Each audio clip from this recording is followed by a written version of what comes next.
the appeal in Barclays Bank PLC versus Dillon and others. Yes. Good afternoon, Mr. Bridge. Good afternoon, Mr. Knott. May it please, my lady and my lord, I appear on behalf of the appellant in this matter, Mr. Scott Dillon. My learned friend, Mr. Knott, appears on behalf of the respondents, Barclays Bank. Just by way of a brief introduction, I take it that you have received a bundle and a supplementary bundle, a core bundle, a supplementary bundle, and a bundle of authorities, and that you've had an opportunity to look through those.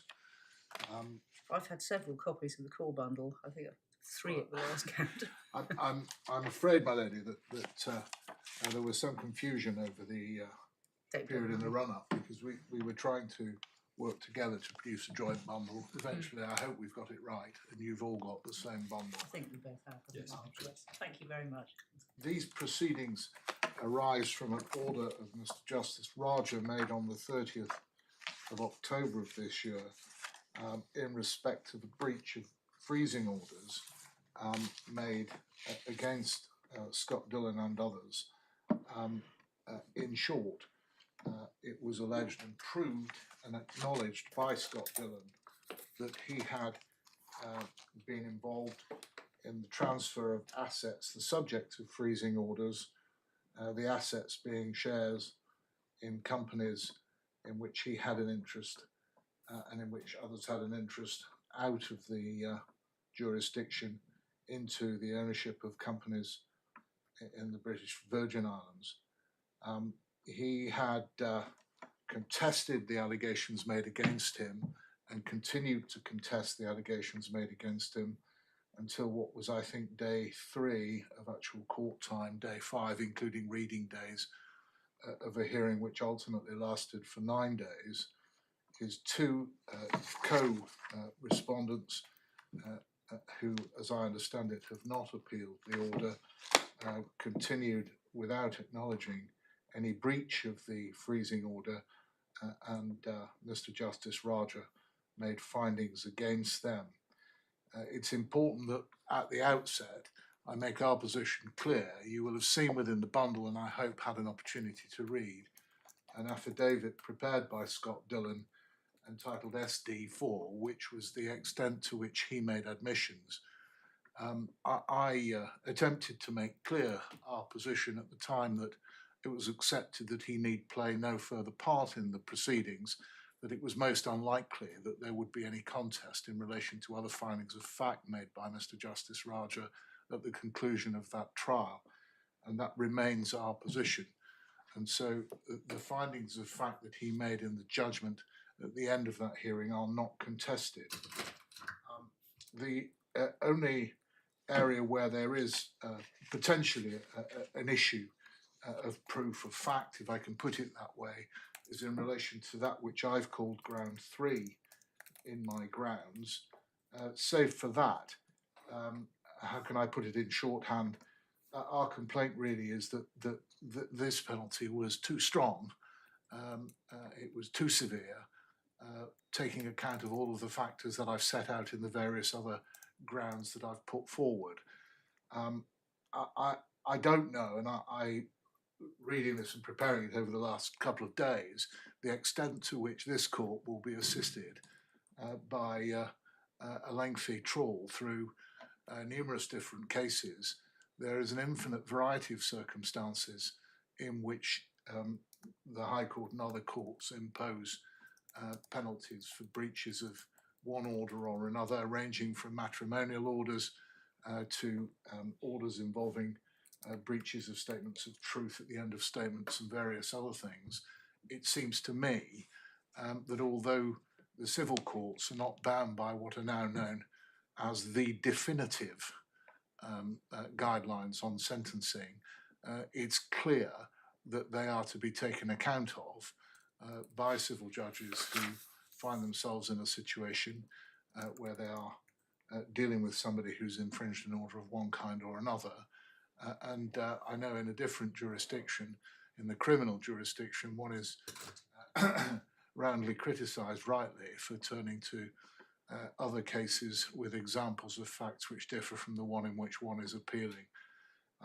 But I wonder in those circumstances whether I might deal first of all in this case and make short submissions to you on my ground 3 and invite you first of all, if I may, to turn to page 299 in the supplementary bundle, which is our submission on sanction or sentence, as it were, which was put before Mr Justice Rajah after the main proceedings had concluded. At page 299, under the heading of harm, and there is a crossover in this submission between harm and culpability, but however, as I say, I don't seek to go behind the findings of Mr Justice Rajah in the committal proceedings. This is the point that I make in relation to the alleged value of the assets. My submission was a bold one prior to sentence, but it was that the applicant, then the respondent now, suffered no harm as a consequence of this breach. And the reason for that was that we submitted that the actual value of the asset transferred to Barclays Bank was effectively nil, or a very, very small proportion of the 14 million. I've put 13 repeatedly through these documents. It's nearer 14 plus interest. A very, very small proportion of the outstanding claim, and the reason that was advanced was because of the evidence which was before Mr Justice Rajah on the subject of the value of the shares.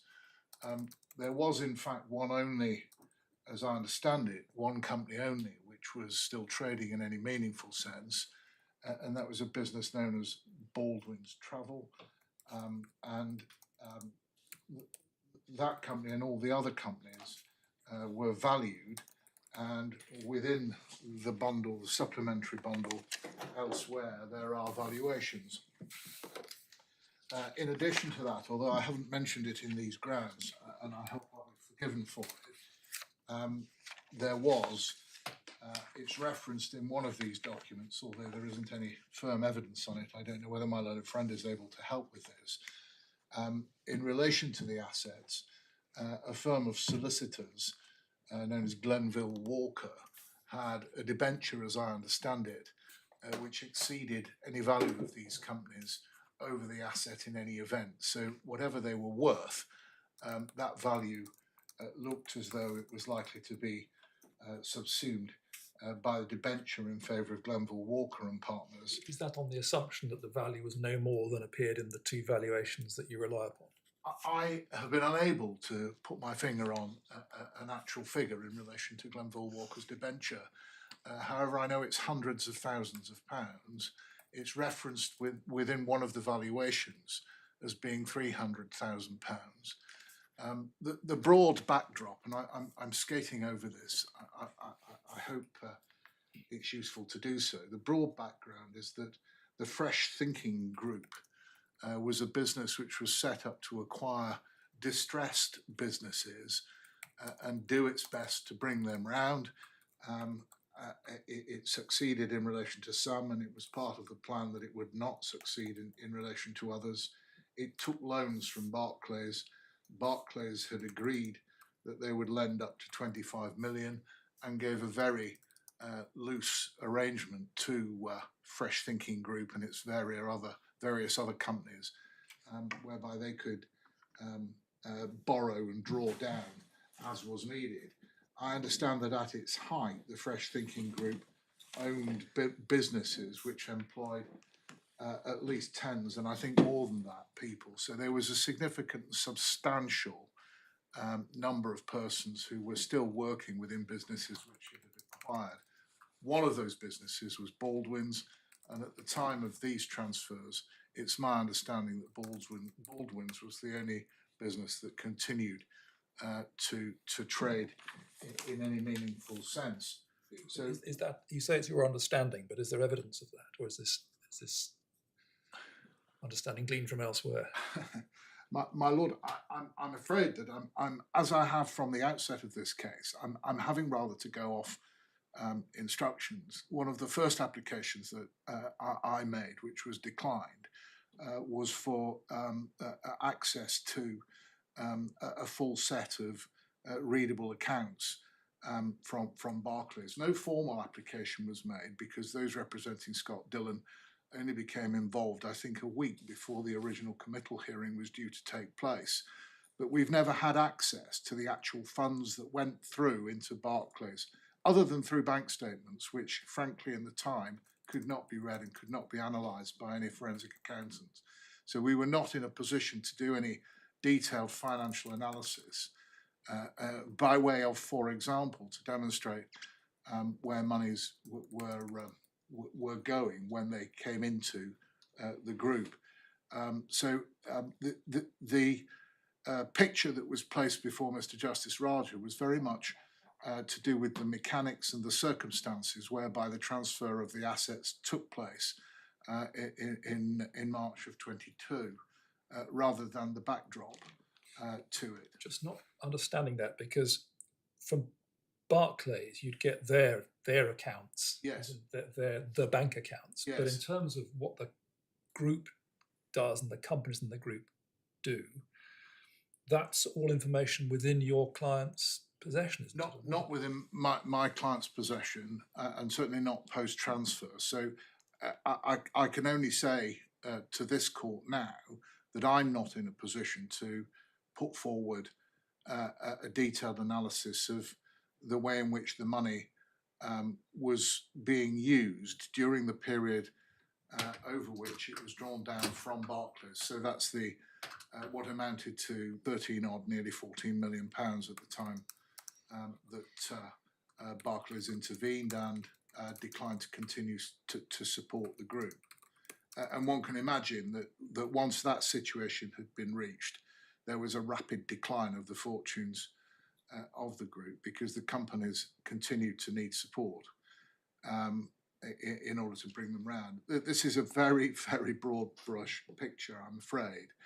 But just going back to my question, surely the companies would have prepared their, insofar as they prepared accounts, Yes, those accounts would be in the company's possession, not they would, no doubt, yes. but not in your clients'. No, well, not in mine, and the extent to which they were available to my client,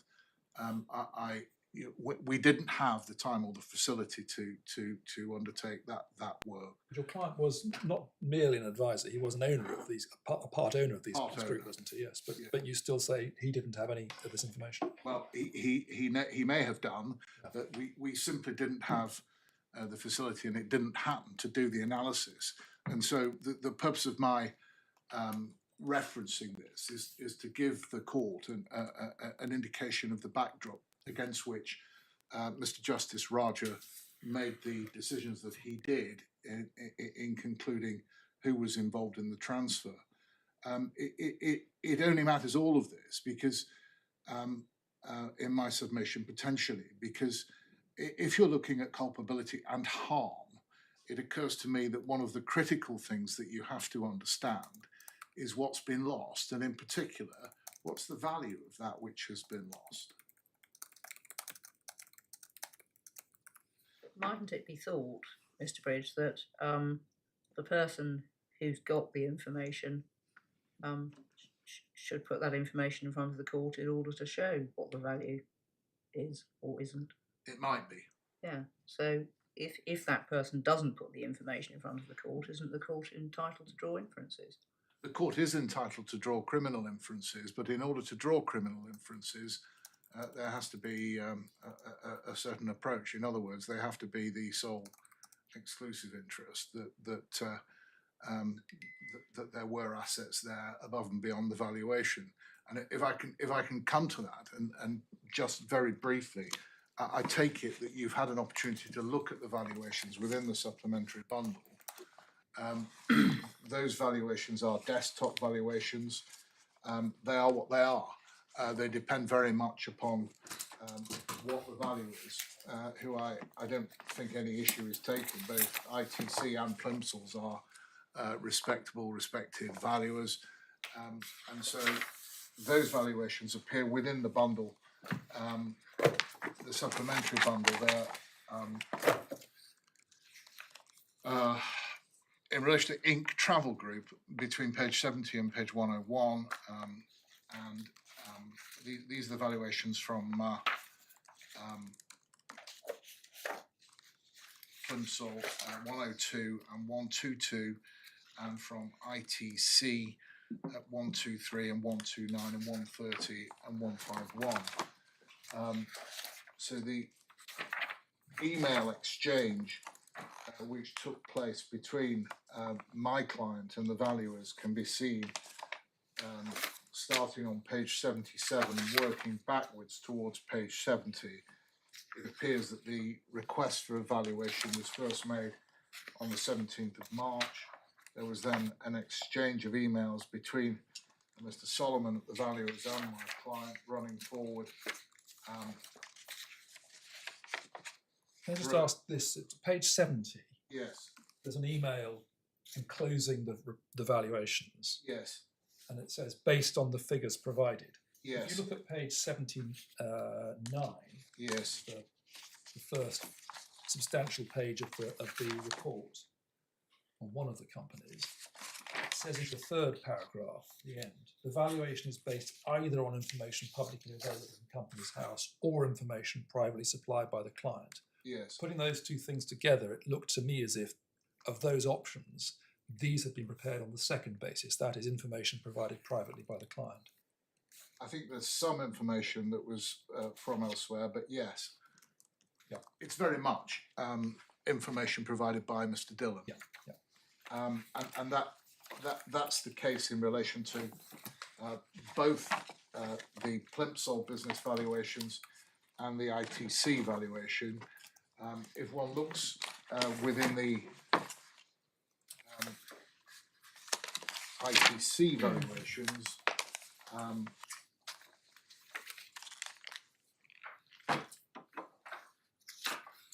page 125,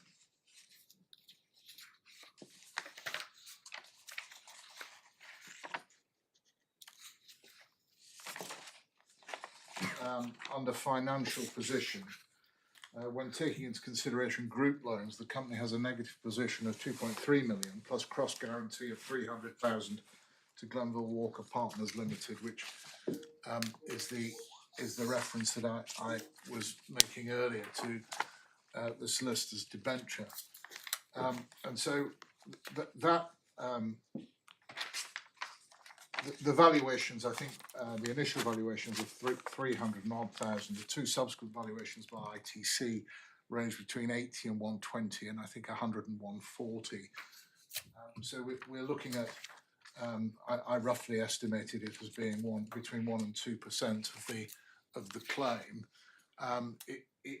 It's also perhaps of less interest, but some interest, that it's a small fraction of the costs which have been accrued in these proceedings, which Mr Justice Rajah on the last occasion during the sanctions hearing, I think the word eye-watering was used.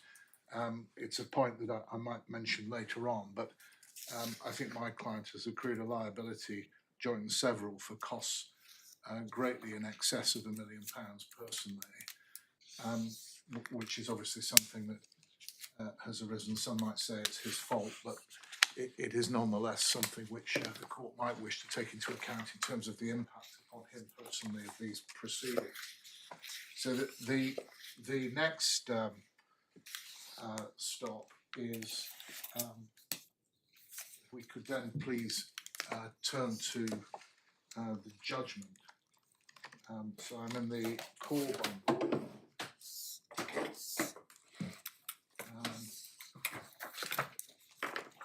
Page 39.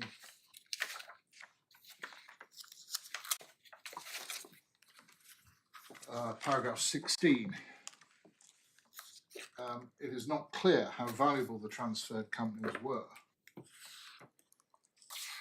And so Mr Justice Rajah is clear, or that he's not clear about the value of the companies. Mr Dillon procured an overnight valuation in March 2022 that FTG and ITG were valueless to justify a transfer of the companies for nominal or low consideration, which was not in fact paid. A further valuation produced by Mr Dillon in September 23 has been relied on by Mr Bridge today. It goes on, these are desktop valuations based, it seems, to a very high degree on information supplied by Mr Dillon, heavily caveated, as your lordships just pointed out. It says there are significant discrepancies between the information used in the valuations and the information known from publicly filed accounts and records. For example, FTG's last filed accounts for the year ending disclosed shareholder funds of over some 2.7 million, with assets including investments valued at over 3.8 million.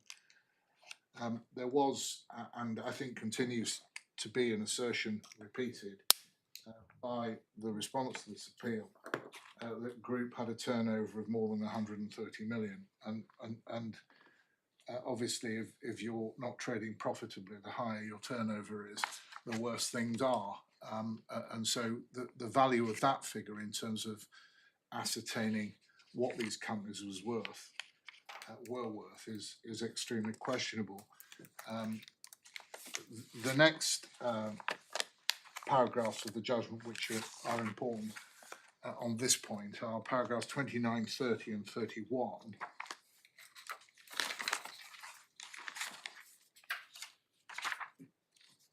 So this is under the actual sentencing or sanction remarks made against Mr Dillon. All of the respondents have emphasised the lack of clarity of the value of the businesses which were transferred, are not prepared to accept self-serving valuations procured by Mr Dillon in March 22, September 23, that FTG and ITG were valueless or of low value.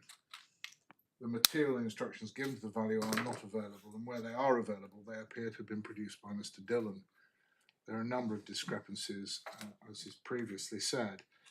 But importantly, in the final sentence there, Mr Justice Rajah concluded that he considered that the earlier filed accounts of FTG were a more reliable indicator of the group's value, indicate the group was worth a significant sum, and there the word used is possibly. Do you dispute that as a matter of fact, that those accounts did show that? Yes. You do dispute that they showed that? No, I don't. No. Sorry, I didn't hear. I'm sorry. Yes. I don't dispute the accounts show that. The important word there in my submission, and I'll go on to why in a moment, is that Mr Justice Rajah was using the word possibly. Moving on at 30, Barclays had identified these assets and companies as potentially valuable assets. Again, potentially valuable assets, and the court's freezing order froze them. It's implicit in the making of these orders the court was satisfied that the assets were potentially valuable. If they were genuinely worthless, the right course would have been to apply to this charge. I observe, and this is the point I think my lady was making earlier, that the information, and my lord, that the information as to the valuation of these companies was within their control, not Barclays' control. Instead, their actions indicate that they considered there to be significant value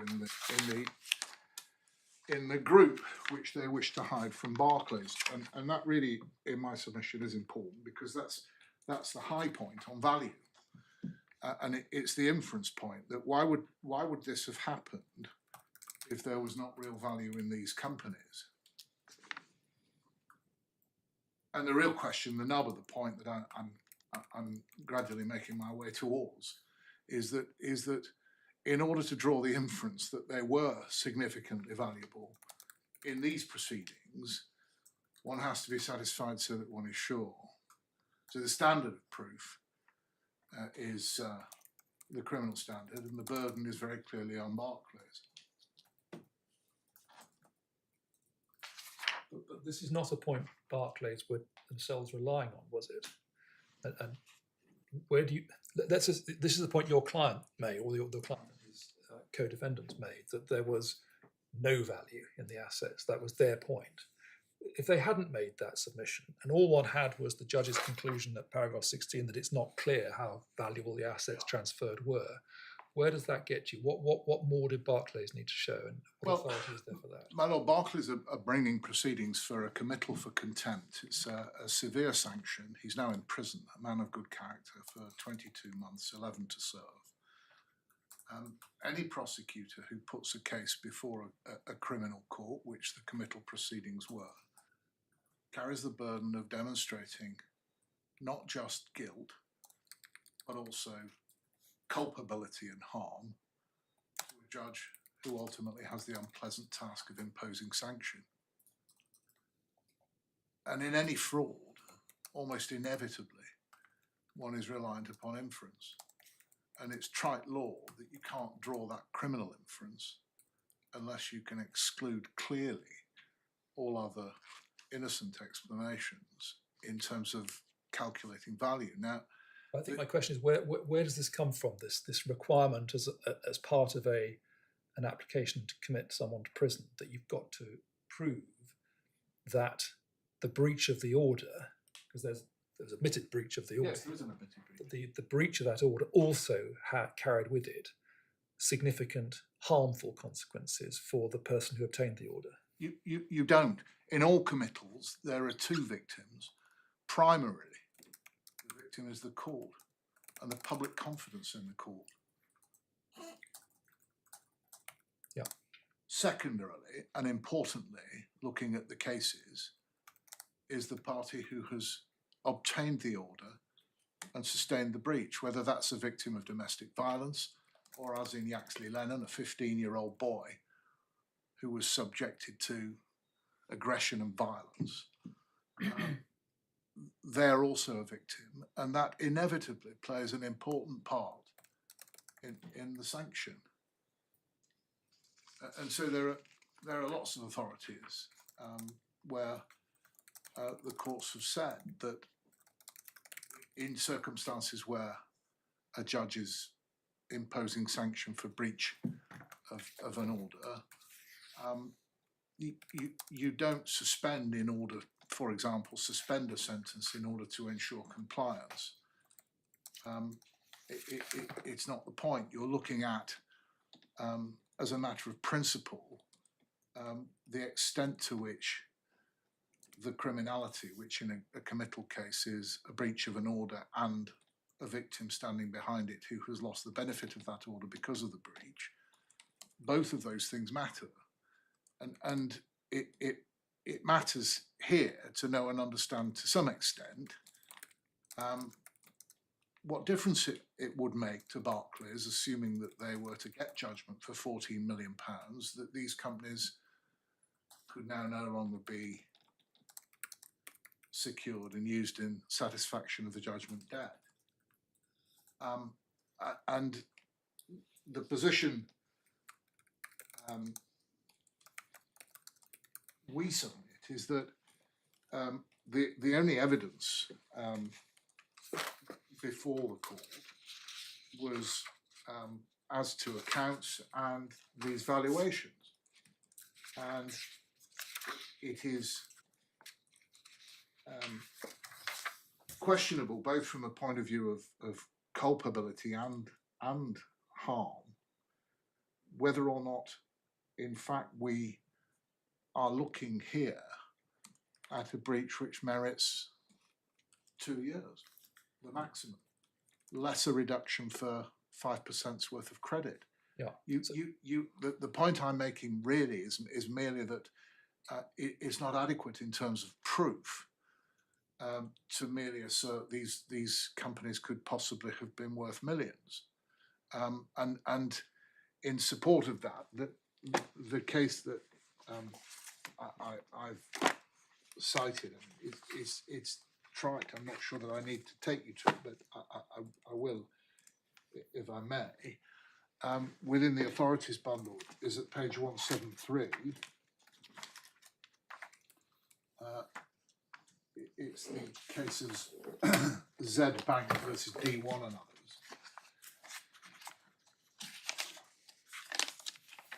others. The issue in this case was as to whether or not money moved from a bank had been moved negligently or deliberately. And that mattered in terms of penalty. And so that was the debate, as I've understood it. Towards the foot of page 173 on the left, the penultimate paragraph, the bank's evidence is indeed unsatisfactory, in some respects self-contradictory, and in some respects highly suspicious. But in evaluating the gravity of the contempt, it is common ground that if I am to find wilful disregard of the court's order, I must be satisfied beyond all reasonable doubt that such was the case, just as I must be satisfied to that standard of proof that contempt was committed. Mere suspicion is not sufficient. And the point I'm seeking to make here is that, today nobody knows what the value of these assets is, and in assessing the gravity of the breach, albeit it's very different circumstances, we would submit that's an important and critical fact, and it's inconsistent within the judgment with the use of words like possibly. Where I think I'm struggling, that's an authority about the burden of proof. When Burden standard of yes. proof, the issue there being willful disregard, that's not an issue here. It's quite clear there was willful disregard in this case. Yes. What I'm struggling with is your submission that it's also an important factor that in determining sentence, the court needed to be satisfied that these assets were of real value. Where do we get that?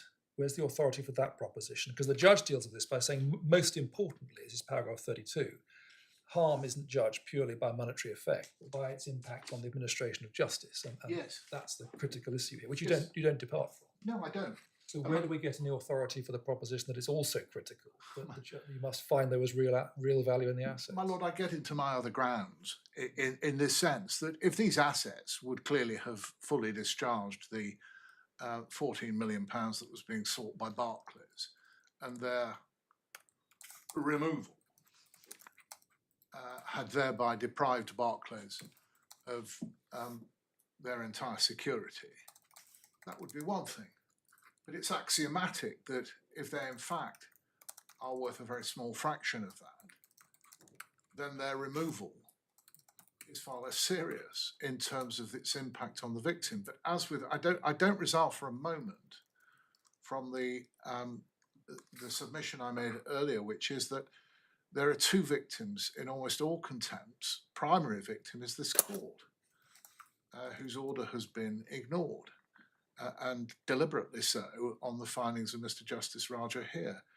But that doesn't alter the fact that one of the aspects which must be considered in my submission by a judge imposing sanction in proceedings such as this is the extent to which the breach matters. And I mean, we at no stage took the point that it was questionable as to whether or not there was a public interest in pursuing a committal in these proceedings.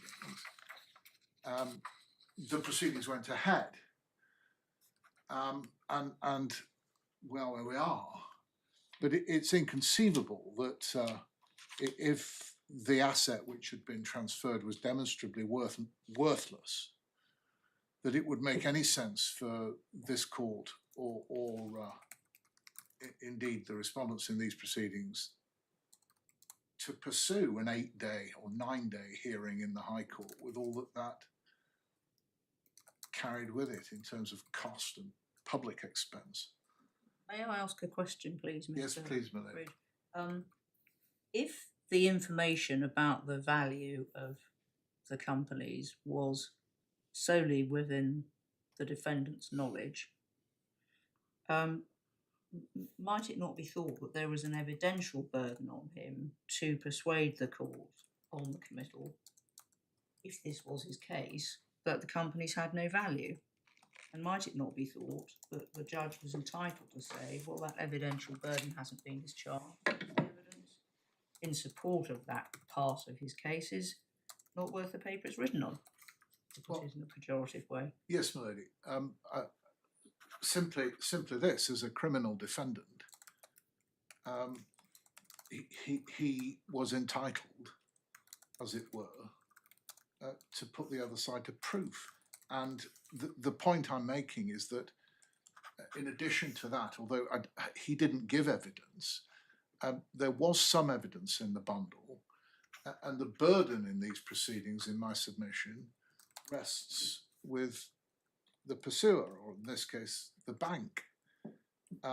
It's not a particularly attractive submission that I make, but as a matter of law, the burden and standard is very clearly with the prosecution. And if the situation is that the asset which they are complaining about has been moved, that they are not able to say that it is worth more than valuations which have been provided and which were obtained at the time of the transfer, then that gives rise to a question mark over not simply sanction, but whether the court ought to really be looking at a lengthy and protracted dispute on a committal rather than moving forward to the principal hearing. Since it makes no difference if these assets are only worth what these valuations suggest they might be, then it really is a pointless exercise. So I respectfully agree with my lady that it was perhaps in the defendant's power to, and I can't say that it was or it wasn't. I'm not submitting that, but there is no burden on him. So he insofar as there was a burden, was the individual who had obtained these valuations.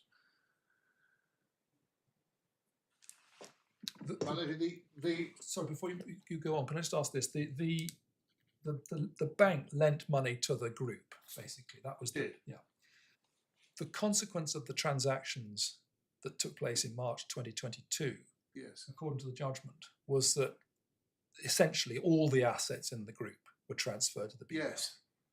So this is a case where everything, apart from one long... Some of the assets were not frozen, but we were already, I think, at that stage significantly into the dispute between the parties, and certainly there was no committal application for another 12 months. Right, indeed, but my question is, it's right, is it, that virtually the entire assets of the group were transferred to the BVI pursuant to this transaction? Yes, but I believe it to be the case that the only asset which potentially had value was Baldwin's travel agents. Yeah.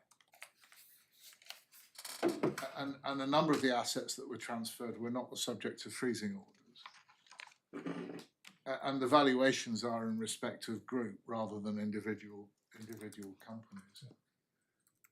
And so what we effectively have in the judgment is a very clear finding, which, as I say, I don't seek to go behind, that this was sophisticated, a carefully planned effort to transfer assets.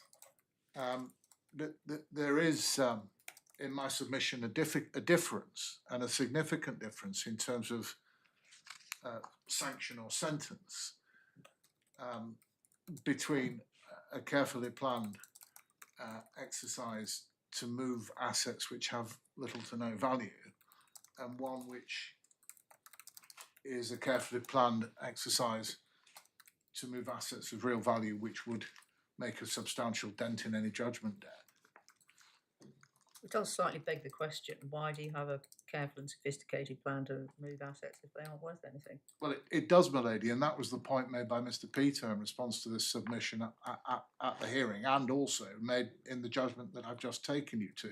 The question is whether or not that's enough to get you over the hurdle which you need to get over, which is that you need to be satisfied beyond reasonable doubt. And there is no...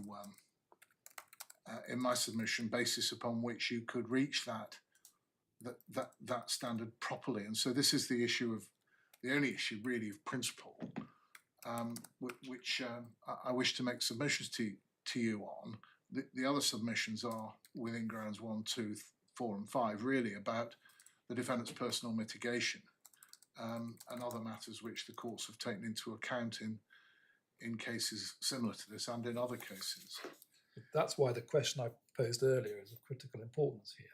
You keep posing this as the bank had a burden to establish beyond reasonable doubt that the assets had real value, whereas the way it was put before the judge was the bank wasn't trying to make any submission about value, didn't, as a judge, we don't know the value of these assets. It was your client that was trying to submit that they had no value. Well, yes, my lord, on sentence, we urged Mr Justice Rajah to have in his mind that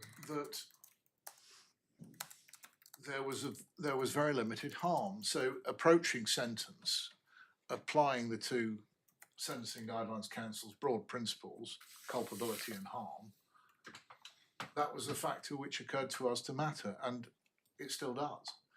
And I question where we've got to, and whether or not, in fact, there is a proper basis to reach the conclusion that sophisticated, carefully planned scheme to do something which actually didn't really matter in the grand scheme of things because there was very little value in these assets is a different animal from one which did really matter. And so, where's the sentencing guidelines that you were referred to just then? And was the generic? I'm sorry, was the judge taken to those on this point?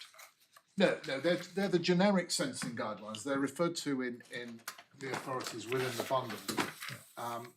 The two principal factors which one always turns to in the absence of a specific offence guideline are what's the extent of the culpability, the blameworthiness of the individual, and what's the harm,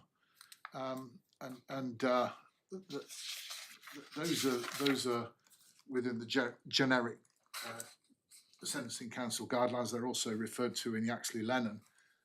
There's a very helpful analysis of all of the matters that need to be taken into account within the judgment in Yaxley Lennon, which was handed down the day before the sanction was imposed in this case.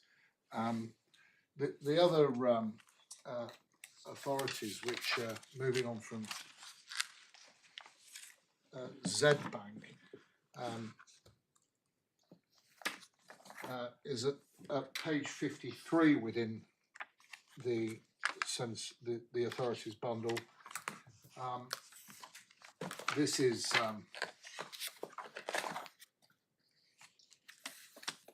Gulf of Azov, it's 2001 case, versus Chief Humphrey Irikefe Idisi. He'll forgive me my pronunciation. It was substantial amounts of oil trading money, as I've understood it, that was moved around. At paragraph 16, before turning to the relevant issues of fact, I'd refer to the standard of proof. As to that, the judge said at paragraph 10, it's common ground that the standard is that which applies in criminal proceedings, etc.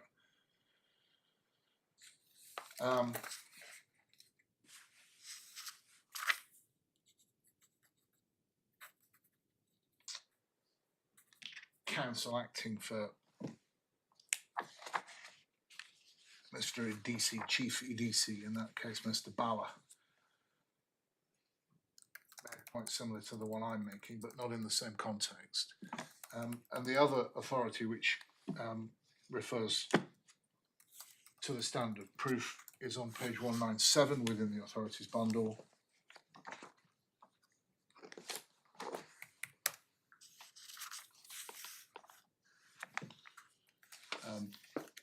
This is Ablyazov.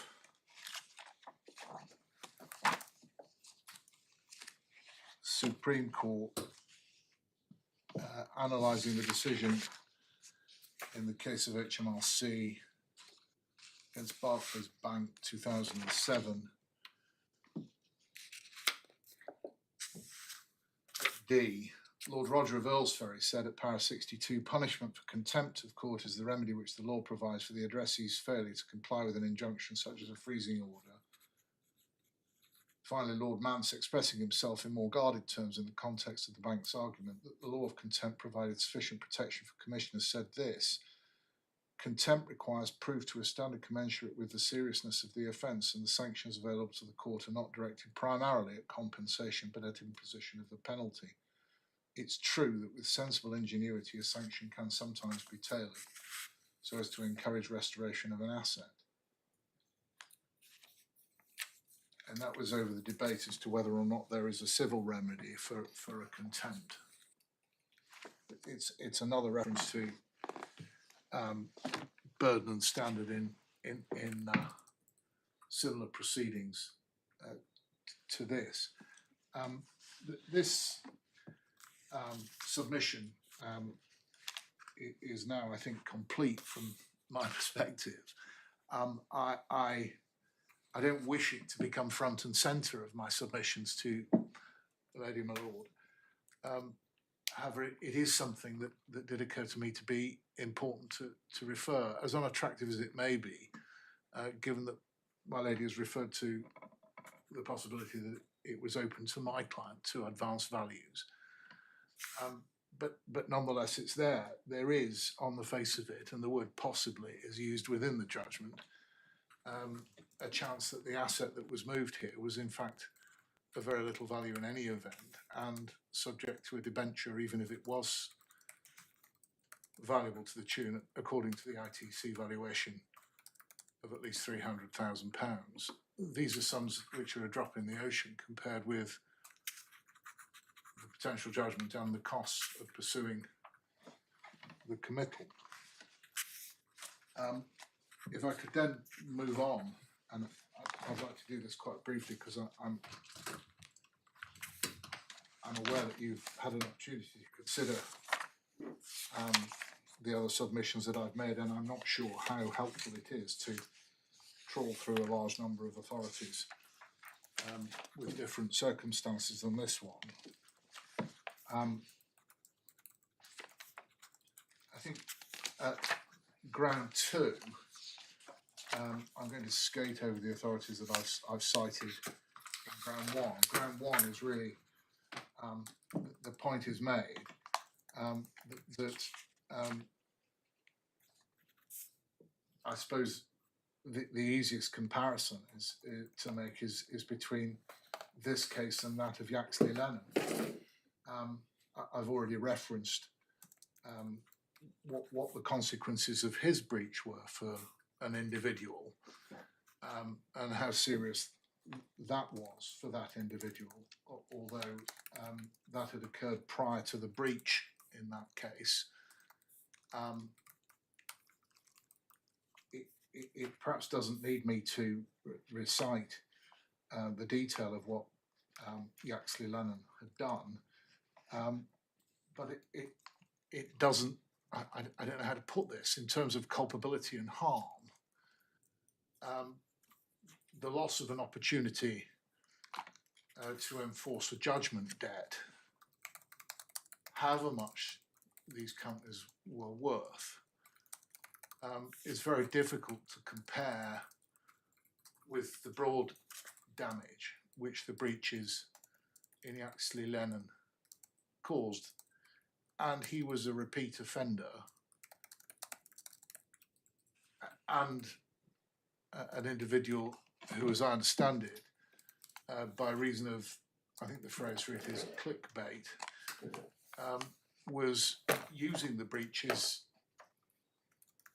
to enhance his finances. I don't know that that was referred to, but we're in the territory, if we're not careful in my submission, of arbitrariness entering into the picture in terms of breach. It's not for me to impose my subjective view on this court of the respective harms of my client versus Mr Yaxley Lennon or any of the other individuals. But for what it's worth, my submission would be that the breach in this case is of an entirely different measure than that which was found to have occurred in his case, and for which he was sentenced to a lesser penalty than my client was in this case. Now, I'm aware that there are authorities which say that breach of freezing injunctions almost always cross the custodial threshold and quite often get up towards the full length.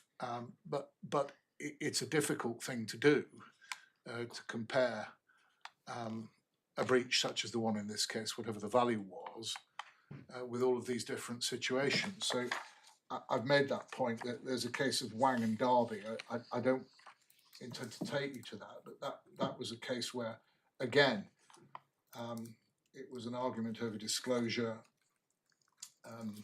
financial case, a refusal, I think, by Mr Derby to indicate where he had 100 Bitcoin. When I drafted this, I valued it at 8 million. I believe it's now worth 10 million. But the point is, there's a very, very substantial sum quantified. And in the face of the court, Mr Derby, I believe, had said that he had difficulty reading and that he couldn't access his computer to access the Bitcoin, various other matters, received a penalty of 18 months. My Lord, ground two, I've set out what in my submission the learned judge felt adequately to take account of. There is little doubt that these proceedings had a disastrous impact on my client before the sanction. You will have seen within the supplementary bundle there are a series of psychiatric reports. Third amongst those is the report of Professor Nathan on page 56 to 69. Like everything in this case, it turns upon the truthfulness or otherwise of Scott Dillon. But when you read that report, what is clear is that he was already a vulnerable individual who had a diagnosis of complex PTSD and various other conditions. And the opinion was that if he was being truthful about his condition and he had been diagnosed, that sanction was likely to make it worse, imprisonment was likely to make it worse, and that he had already sustained a significant worsening of his condition by reason of being put through these proceedings. The sentencing guideline on the imprisonment of those suffering from mental health conditions merely invites courts to have it in mind when they take account of it. It goes alongside other things that you are constrained to take account of, like the current state of our prison estate and the difficulties that there are inevitably, not just in getting treatment within a prison, but also within the community. So that point is made. How do we deal with this? Because the judge clearly took all this into account, these points. You say he didn't take it into account adequately. I mean, given the limited role of the appeal court in cases like this, how should we approach that? Well, my Lord, I submit that it's paragraph 6 of my skeleton argument, the guidance given in Liverpool, Victoria, Khan and others. A higher court should only interfere if the judge made an error of principle or took into account immaterial factors or failed to take into account material factors or reached a decision which was plainly wrong in that it was outside the range of decisions reasonably open to the judge. I suppose where I get to on my broad submission is that Scott Dillon's case, with all of his personal mitigation, his admissions compared with those of his co-defendants, the fact that he turned up and didn't lie in court as the other two were found to, albeit that he was found to have put in false affidavits, and that he is now. Well, the only reason he wasn't found to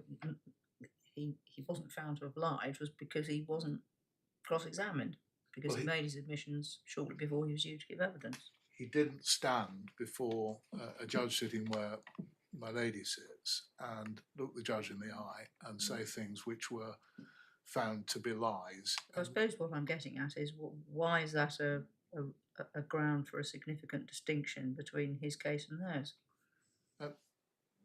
My lady, it may not be, but it does occur to me that if somebody stands before a court and tells lies to a judge, that is of something that is significant and important compared with somebody who does not do that, and particularly in circumstances where those other individuals are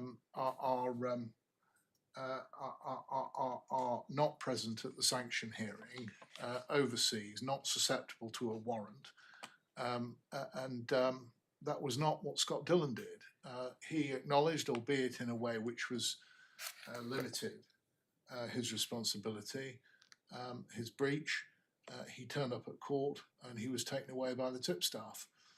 His co-defendants remain at liberty in other jurisdictions, free from sanction unless and until they choose to return to this jurisdiction. It did occur to me that, bearing in mind that the primary purpose of a committal is to maintain the authority of the courts, that a member of the public looking on at the conduct of my client versus the other two, and this is ground 5, would understand that he was, whatever else you think of him, somebody who was standing up to his obligations to come to court and now facing his sanction, rather than having stood before a court, told lies, and then sought to evade the sanction which was imposed. It may be that there's nothing in that, but it did occur to me that would be a reason to draw something of a distinction between him and the other two. But are you suggesting the judge didn't take that into account or wasn't aware of it? Well, they all got 22 months, and indeed the start point for my client was greater. So Well, what I'm saying the is, judge took a different view of his level of involvement, didn't he? he did. He said that he was in at the outset and an organiser. It's a question, I suppose, like all the questions in this case, as to whether or not you think, bearing in mind what he also said about the other two, which is that they were sophisticated businessmen who knew what they were doing, that the difference that was drawn between my client, who stood up to his responsibilities and is now in custody, and made the admission in SD4, albeit limited, is something that didn't merit a greater distinction being drawn.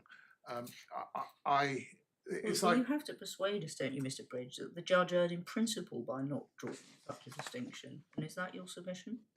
my submission is yes, that if somebody, that it is an important difference which ought to make a difference in terms of penalty, and which matters in terms of the perception of the public of the court, which is one of the primary purposes of committal and contempt proceedings. The court is the primary victim. That a greater distinction ought to have been drawn than was between Scott Dillon, Mr Antrobus and Mr Mason.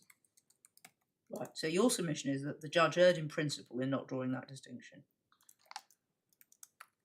Well, either that he erred in principle, or that under little 3 within the decision in Khan, he reached a decision which was plainly wrong, in the sense that it was outside the decisions reasonably open to the judge. What I'm saying is that alone, combined with the other matters which I've raised within ground 2, ought to have led the judge to impose a lesser sanction on Mr Dillon than the one which he did impose.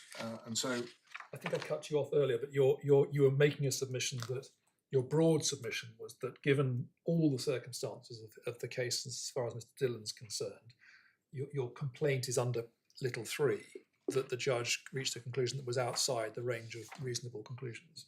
yes. Yeah. My lord, this put simply, this was too long. It was the maximum penalty, reduced only for credit, and credit given at 5%.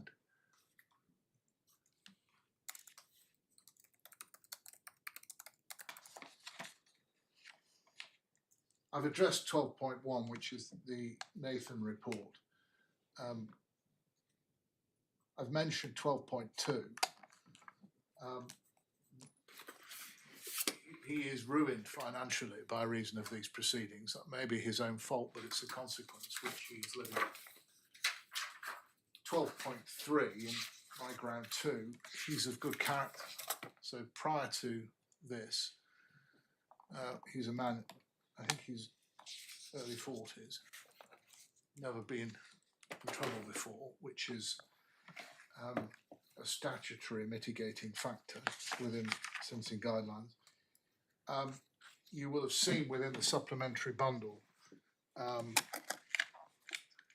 I behind page 152. So it's 153 to 158 on Mr. Dillon's letter. I know that Mr. Justice Rajah rejected his apologies, but the important point to be made, and it's referenced within the guideline, which I think is in the authorities bundle on the imposition of community penalties, that one of the factors to be borne in mind when thinking about suspension of a sentence is the impact of an immediate custodial sentence on innocent third parties. You will have seen within the bundle a letter from his mother, which is on page 153, and various other relatives. They're a family with significant troubles, and to some extent, despite his own problems, Scott Dillon was a leaning post, if I can put it that way, for other people who needed help within his family, and a lengthy prison sentence will inevitably have an impact upon them.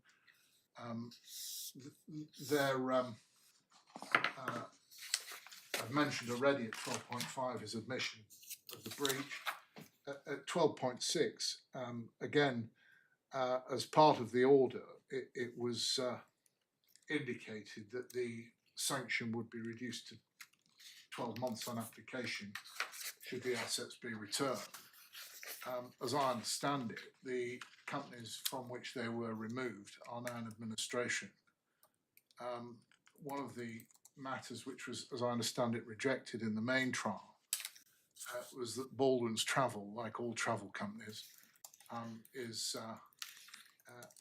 obviously the beneficiary of an ABTA bond, without which trading is impossible.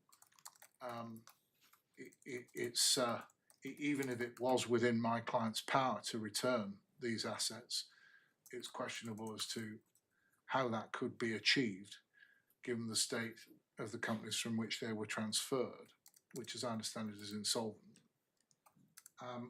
This wasn't a point. This was a point that was raised, I think, in submissions at the July hearing, as a point, but wasn't raised during the sentencing hearing. Was it as an issue for the judge to consider?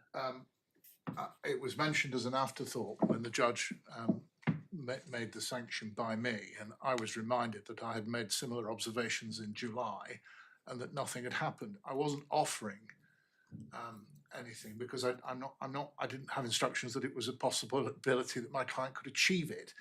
But the point that's I suppose I make now is that the effect of Mr. Justice Rajah's judgment may well be that he believes that it was possible, or it is possible, for my client to achieve the return of assets, and that should he do so, then he could come back and have his sentence reduced.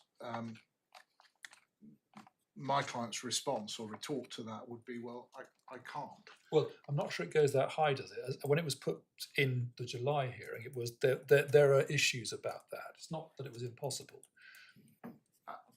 My lord will know far better than I the ramifications of corporate insolvency for the companies which previously owned the shares.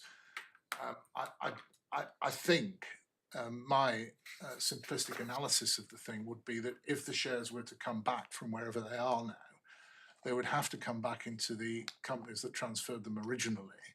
Those companies are in administration or insolvent in one way or another, and that I think would have very severe ramifications for the business, which I believe continues to trade,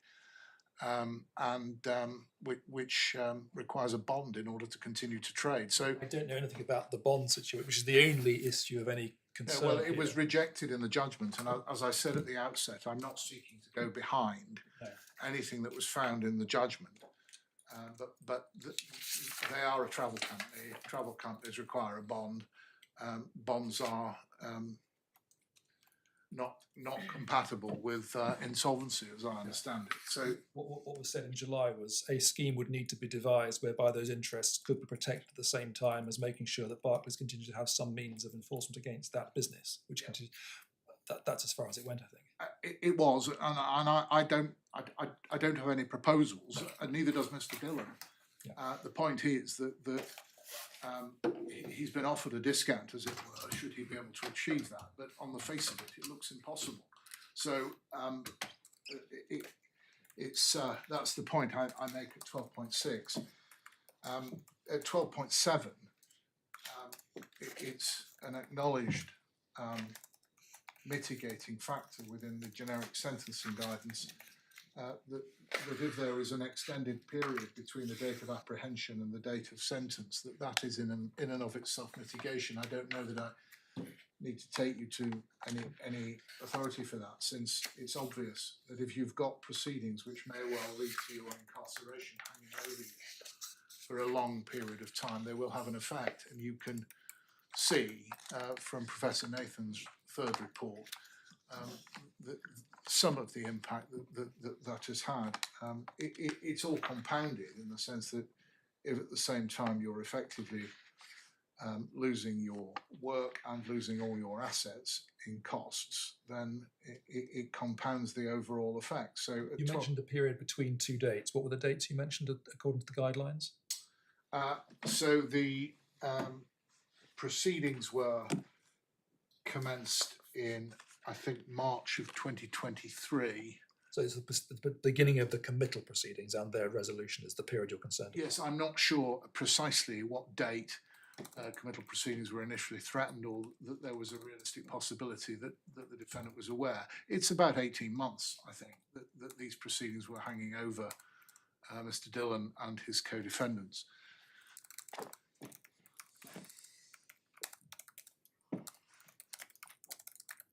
And from the point where the transfer had occurred, the figure I've referred to at 12.7 is not accurate, but I think the transfer occurred in March of 22, it did. Yeah. So that's where that 2.5 years comes. It's wrong, that it needs correcting. I apologise. I've already dealt with, I think, 12.8, and I've already mentioned 12.9. I think the cases of Ali and one other refer to the current state of the prisons. So, Milo, that's ground 2. Ground 4, I think I've already mentioned it. I think this sentencing guideline is within the authorities bundle.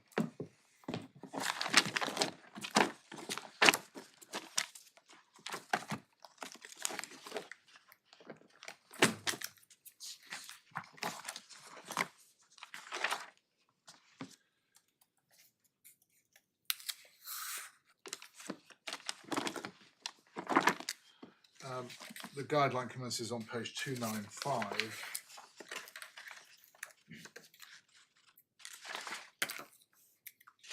And within the sentencing bundle at 298.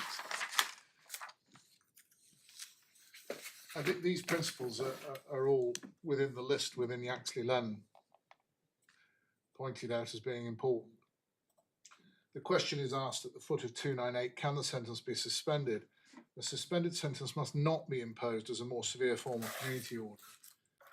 It's a custodial sentence. Sentencers should be clear that they would impose an immediate custodial sentence if the power to suspend were not available. If not, a non-custodial sentence should be imposed. And then there's a table of factors. It is slightly artificial employing these guidelines to civil cases, but they give you a bit of a help. You don't have the civil court doesn't have the range of sentences. You can't impose a community No. penalty, so it's custody. I think sequestration is possible, but not in this case. It's either prison or suspended prison, Or a fine. or a fine. But looking at, given the choice here, and bearing in mind that you're not entitled to give community service or give a suspended sentence as an alternative.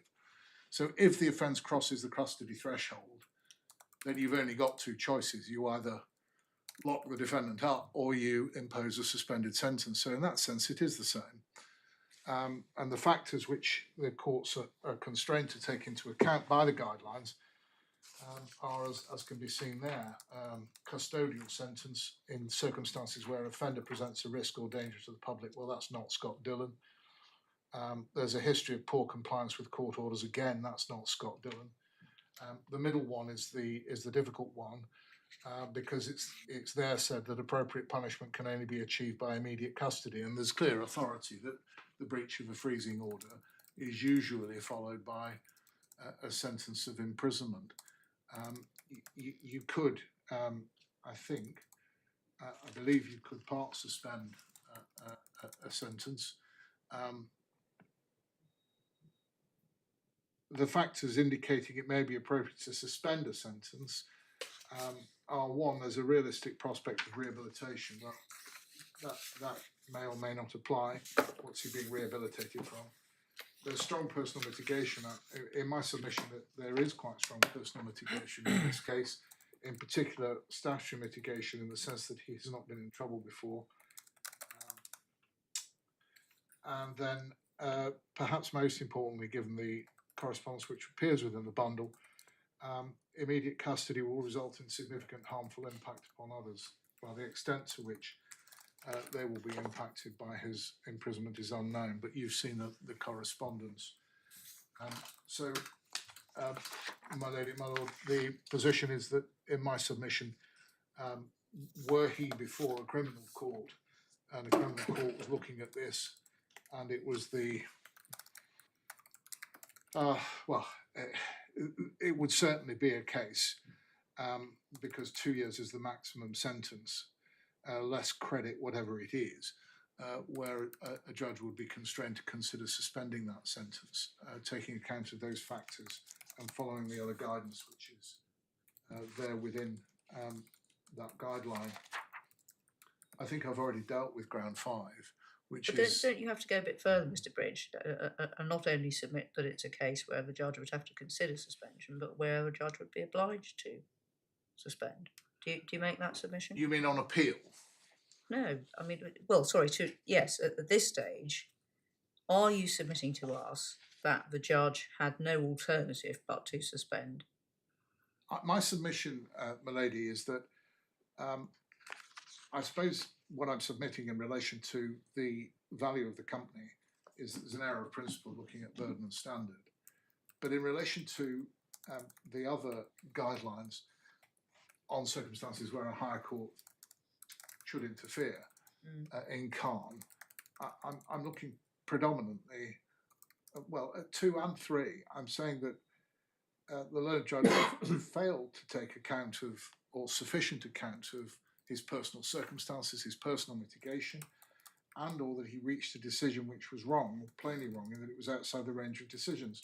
So if I'm sitting down with my client as counsel looking at the overall picture, I'm bound to say that on the facts that I'm aware of in this case, taking account of the authorities such as they are, which suggests that breach of a freezing order usually would lead to an immediate custodial sentence, I wouldn't, in a case such as this, be saying to him, you're looking at the maximum. And that for that reason, taking account of the fact that he only got 5% credit, this is not a sentence which one could anticipate on the facts of this case, given all of the personal mitigation. So it's 2 and 3. It's for all of the reasons that are set out in Khan. Yes, you haven't really answered the question I asked you. I'm sorry, my lady. I was asking you whether your submission was that the judge was wrong, in the sense in which that's used on an appeal, not to suspend the sentence. And I'm asking you whether that is your submission or not. My submission would be that the sentence overall is too long. Yes. He could have suspended part of this sentence and combined it with an immediate custodial sentence, and that I understand, as I understand it, as an option that was open to him. But my overall position is that I'm not saying that it meets the criteria where he could or should have suspended the entire sentence. Right. He's now been in custody, I remind the court, since the end of October, so he's served 6-7 weeks, the equivalent of a 3-month penalty, and that could be taken into account in my submission by this court. But my overall position is that each of those heads under Khan is met. I have in mind two, that there wasn't sufficient account taken of his mitigation. There wasn't sufficient account taken of the distinction that there was manifest between him and the other two, and the various other things that I've set out in the grounds. I find myself reading number 3 and the phrase plainly wrong, and perhaps it's more 2 than 3, although I would submit that it is too long, and so it is plainly wrong. So plainly wrong because too long. Yeah. Right. All right. And when it says plainly wrong, that's caveated with the phrase, it was outside the range of decisions reasonably open to the judge. All right, thank you. My lady, my lord, I unless you have further questions for me, I think I've got one question, please, if I may. yes, please, my lady. It's just prompted by your assertion that the defendant was, the appellant was a previous good character. Yes. I picked up a couple of slightly mysterious references in Appendix A to Dr. Nathan's first report. Yes. So foot of page 29 in the supplementary bundle, please. Yes. Right at the bottom of the page. When asked about a family history of criminality, he referred to himself, but was unaware of anyone else in the family being involved with the police. And then if you go over 2 pages to page 31, between lines 20 and 23, I asked about any previous illegal activity. He said he was convicted of withholding information. He said he couldn't remember the sentence. He was abroad at the time. He was in Ireland. He said it was not in Belfast and that that needed to be made clear. He denied any other charges or convictions. My record is clear, even in Ireland. Do you know what any of that's about? There has been some reference to something happening in Dublin when he was a youth. Right. However, my understanding is that his assertion, my record is clear, even in Ireland, is accurate. So my understanding of this position, and I must make it clear to the court that this is not a definitive assertion of anything, because I can't be clear about it, is that he may have come to the attention of authorities as a young man, a much younger man, but not convicted in Dublin. And that is as much as I understand about that. It was accepted, I think, at the sentencing hearing, or it wasn't contentious at the sentencing hearing that he was to be sentenced as a man of good character. And I think that Mr Justice Rajah did sentence him on that basis, although I can't take you to the precise section in the sentencing remarks. Right. So, in essence, the answer to my question is you don't really know what this is about. I don't. All right, well, that's fine. Thank you. I know that, well, I think I've said as much as I can on that subject. All right, thank you very much. Yes, Mr. Knott. My lady, my lord, if you just give me one moment to rearrange the furniture.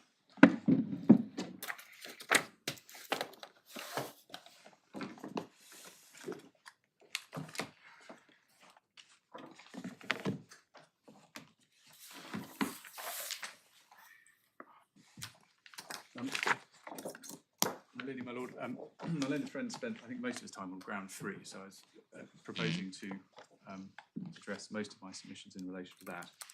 But if I may, just very briefly, 3 overarching points, which I think I can take briefly. The first is that the court will have no doubt well in mind what this contempt involved. And there are 2 sub-points here. There is, firstly, what the underlying breaches were. And as we know from Mr Justice Rajah's judgment, to which there is no challenge, that involved essentially the transfer of an entire group of companies out of this jurisdiction and overseas. The second sub-point, what was Mr Dillon's part in this scheme? Again, we know from Mr Justice Rajah's judgment that this was a deliberate and orchestrated plan, and it was, on Mr Dillon's own evidence and in submissions made on his behalf, Mr Dillon's plan. And, my Lord and Lady, that's clear from paragraph 27 of the sentencing judgment, where Mr Justice Rajah refers to that point. And it's one thing for a defendant to an allegation of breach or contempt to suggest a low level of culpability because they were, for want of a better expression, just following orders. But it's quite another for a defendant to say that they only gave the orders. So this was a serious breach that was at Mr Dillon's planning on his own case. Second overarching point is just a brief word in relation to the legal framework. My learned friend started his submissions by saying that he made no challenge to the findings of fact, and that the appeal is very much on the basis that the sentence imposed was manifestly excessive. I think my learned friend may have gone slightly beyond that in his ground 3, but being as it may, my Lord Lady, you'll have in mind the guidance in the leading case of FCA and McKendrick, which is at tab 18 of the authorities bundle, page 317. And the court dealt with the principles to be applied in a challenge to a sentence for contempt, paragraphs 37 and 38, which are at page 324 of the authorities bundle.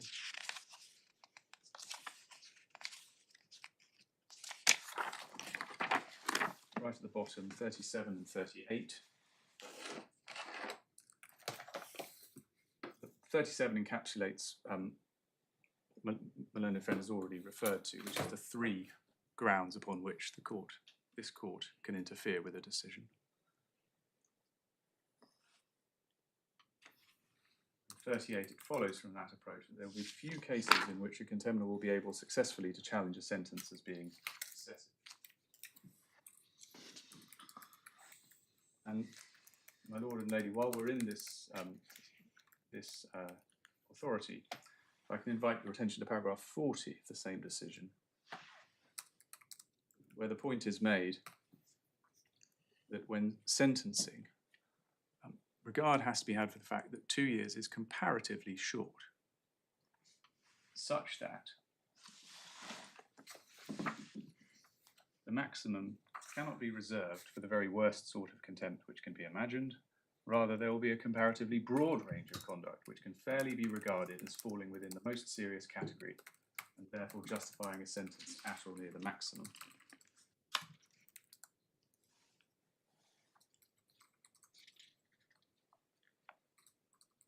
And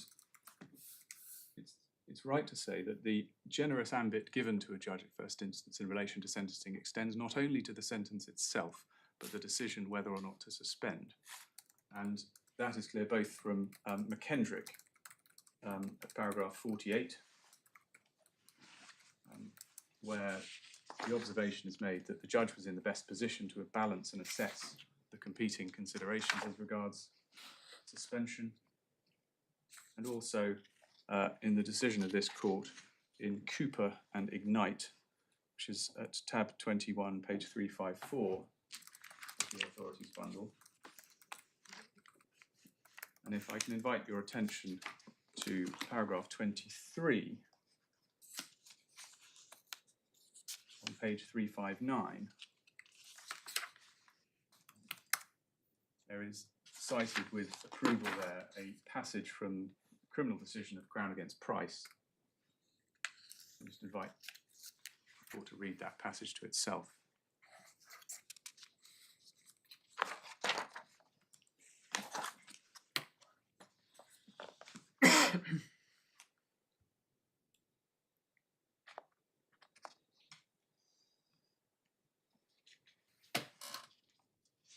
And that's a criminal case. That's a criminal case, but it's being cited here with approval in the context of a decision on sentencing for contempt, a civil case.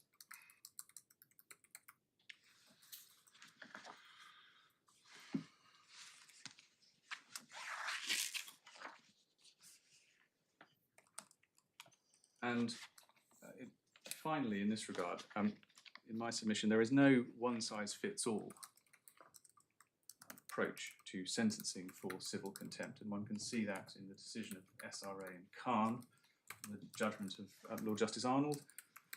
One goes to page 338 of the bundle, which is front page, the decision of Mr Justice Arnold and Lord Justice Arnold and Lord Justice Nucci. And if one goes to page 350 within Lord Justice Arnold's leading judgment, paragraph 44, I do beg your pardon. I do not accept that there can be any uniform approach when it comes to civil committal applications. Unlike criminal sentencing in cases of civil contempt is not subject to any statutory provision save as to the limit on sentence and as to the degree of remission that is to be applied. There are no guidelines from the Sentencing Council. Moreover, the case law shows that the correct sentence to be imposed is highly fact-specific. And finally, on the law, whilst we're in this authority, if one turns back to paragraph 41, on page 350 at the bottom, I would merely observe that Lord Justice Arnold there makes the point that a submission that a judge has failed to give proper weight to aspects of personal mitigation, which the judge has expressly considered, is a hopeless submission. And listening to my learned friend's submissions, there were times at which it sounded like a repeat of his submissions at first instance, rerunning a case in mitigation, but that is not the role of this court. Finally, as a third overarching point, I would urge the court to have in mind the structure of the judge's judgment and the careful consideration that it shows. Without going through it, the judge gave an introduction, a summary of the relevant facts. He directed himself to the relevant principles, and there was no suggestion by my learned friend that the judge misdirected himself.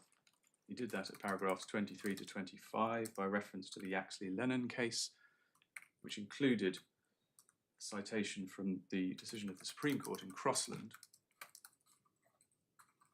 The judge then dealt with the respondents individually, beginning with Mr Dillon at paragraph 26. He dealt separately with culpability, paragraph 27, harm, paragraphs 28 to 33, credit for a guilty plea, 34 to 37, personal mitigation, 38 to 42, minimum sanction, 43 to 45, and then the consideration of suspension. So in other words, a careful, structured judgment by reference to relevant authority and identifying each of the steps of the reasoning along his way. Now, dealing first with ground 3, which is very much the forefront of my learned friend's submissions. In my submission, it's important to have in mind and be clear about what the judge had before him. The evidence from Mr Dillon was in the form of his 4th affidavit. Prior to that, he had served 3 affidavits, as the judge records in his judgment, running essentially a false case, as the judge found. There is no evidence in Mr Dillon's 4th affidavit as regards the value of these companies, save what can be inferred from the fact, and one can see this best perhaps at paragraph 5 at 69 of the core bundle.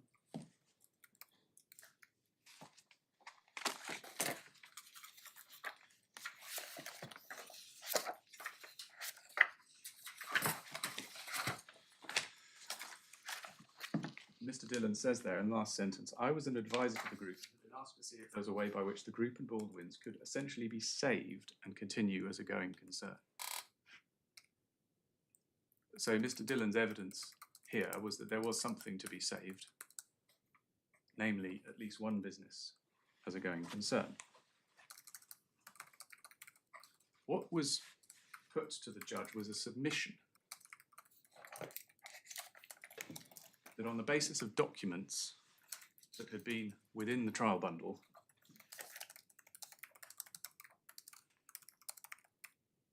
the judge could only conclude that the assets had a value as set out in those valuations.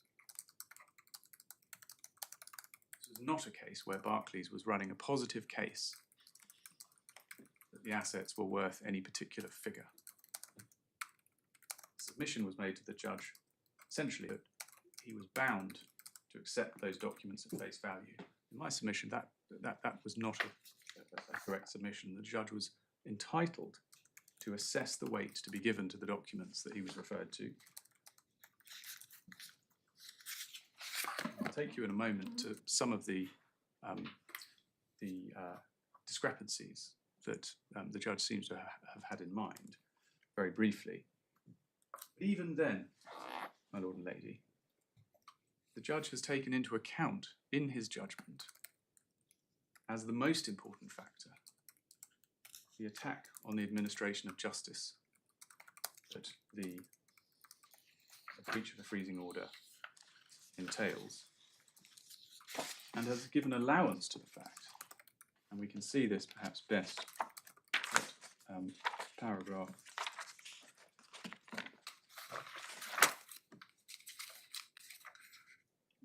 31 of the judgment, page 44 of the core bundle. He's made allowance for the fact that the value of the group may be a fraction of the sum claimed. Nevertheless, the likely value of the assets which have been transferred cannot be described as small or low or insignificant. Now, my submission, that finding would hold true whether or not the judge took into account the valuations at face value, which give a value even on their face in a range of hundreds of thousands of pounds.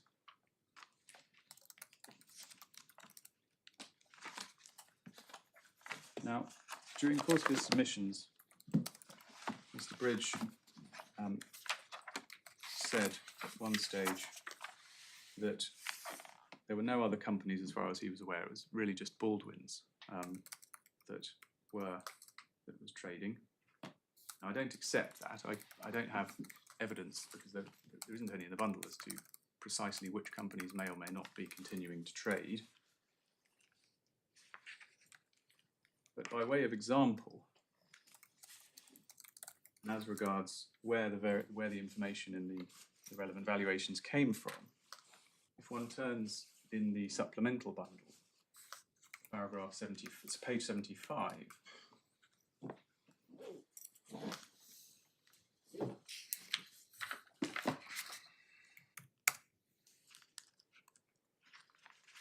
And at the bottom of 75, there is an email from Mr. Dillon to Mr. Solomon at Plimsoll Valuers.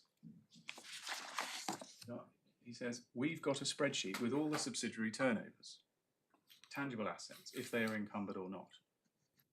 Mr. Dillon is saying there, we have all the information, we'll give it to you. And, my lord, one can see part of that information, at least, page 101 of the bundle.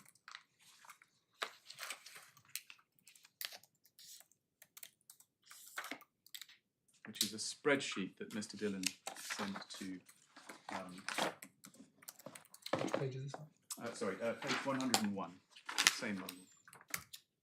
I'm afraid it's extremely difficult to read, but it essentially sets out a list of the holding companies and the subsidiaries, and then a range of figures for example, current turnover, net worth, subgroup net worth, tangible assets, encumbered assets, and so on and so forth.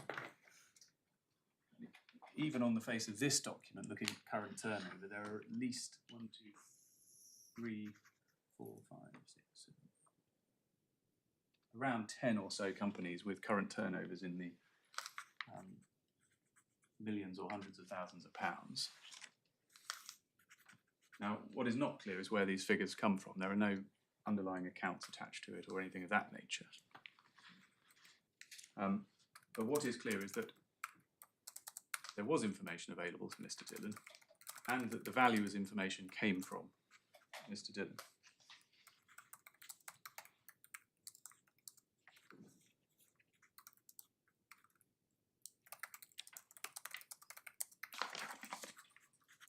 And at one stage, my learned friend criticised the judge for recording in his judgment that the value was not clear. And there are 2 points there. The first is that the valuers in this case were not clear, or rather the valuers, valuations in the bundle. So if one turns, for example, to page 134 in the same bundle,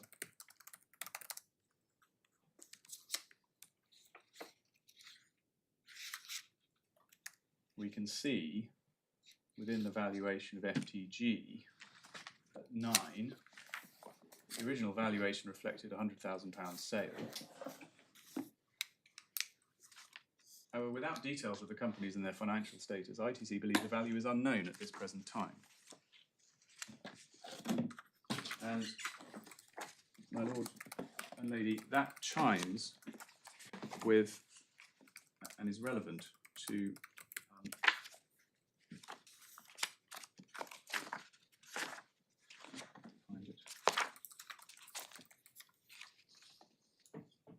if one goes back to McKendrick in the authorities bundle, my lord asked whether we had authority as regards the relevance of what is known about value to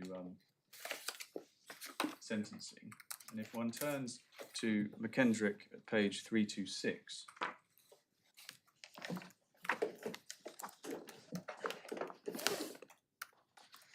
and it starts, one has to read slightly up into paragraph 44.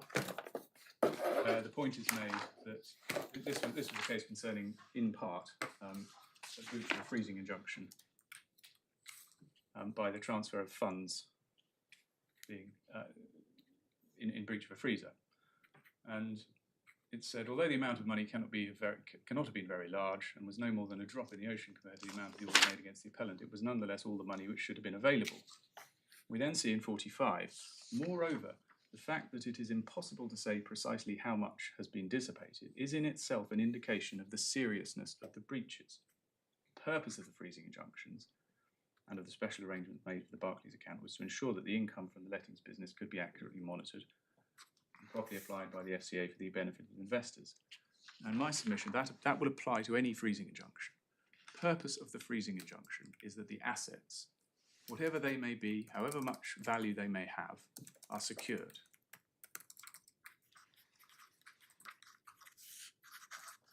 And as the judge held in his judgment, the value of the freezing injunction, the purpose of the freezing injunctions in this case has been set at 0.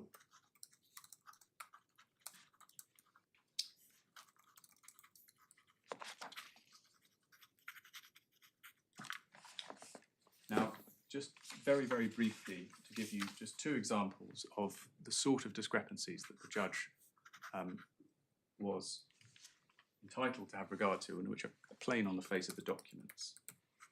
One goes to page 82 in the supplemental bundle.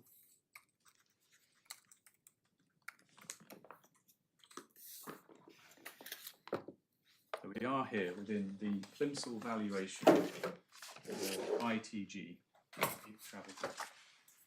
And if one looks at the very top, there is a reference to the October 2020 accounts. But if one turns ahead to page 86,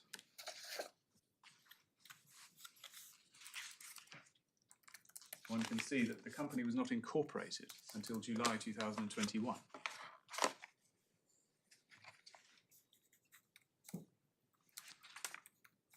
and it is entirely unclear what the reference to the October 2020 accounts is. It couldn't have been ITG's accounts.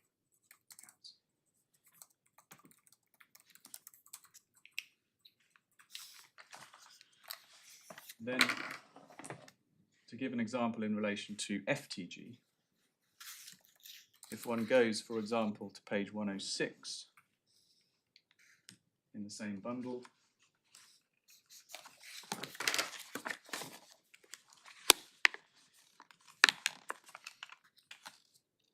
we can see a reference to the June 2020 accounts showing net deficiency in profits, in other words, a loss.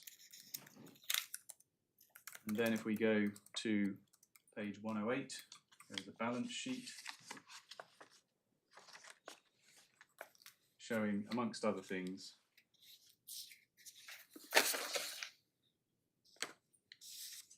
net assets of 0. Now we know from the judge's judgment, which is not challenged, you can see that at paragraph 16, at page 39 of the core bundle, that there were 2020 accounts from June for FTG, but they disclosed net shareholder funds, i.e. net assets, of 2.7 million.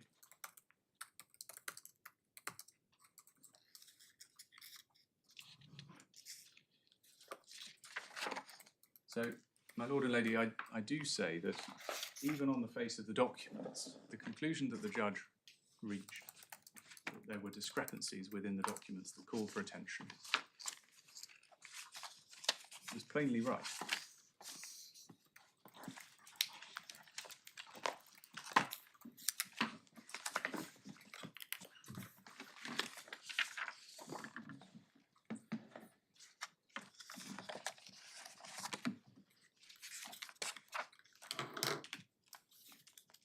Now, it was said that when submission was made that any prosecutor carried the burden of showing culpability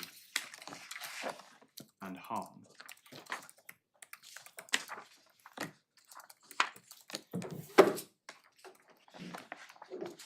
In a sense, in a criminal case, the prosecutor has very little role to play in sentencing at all. It's for the court to determine culpability and harm, and for the counsel for the defendant to put forward such mitigation as they can.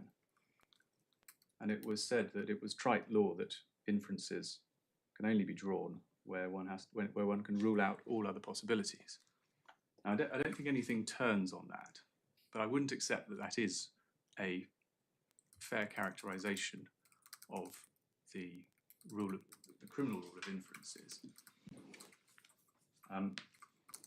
Which, bearing in mind that in a criminal case one has a jury, the question really is it safe for a jury to be allowed to consider or draw an inference, the test being whether a reasonable jury could draw that inference on the information available to it. But as I say, I don't think anything turns on it, because I don't accept, and my learned friend was unable to cite any authority for the proposition, that it is incumbent on my client, or was incumbent on my client, to file evidence to prove that these assets had a particular value or any substantial value.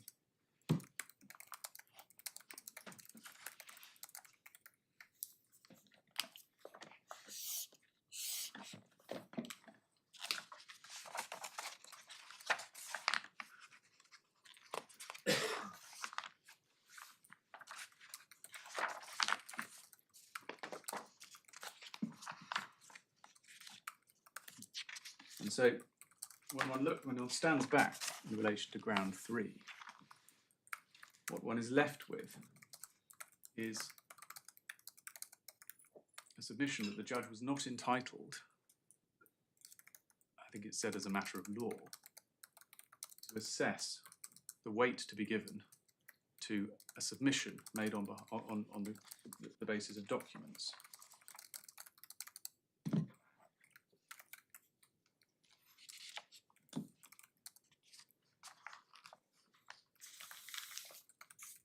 And I emphasise, and I think it's point that my lord drew to my learned friend's attention, that this is a case where the judge said that in any event, the more important feature was the attack on the administration of justice. And as my learned friend conceded, there are numerous authorities which make good the proposition that a breach of a freezing injunction is a serious attack on the administration of justice and requires condign punishment, usually involving a prison sentence of a year or more.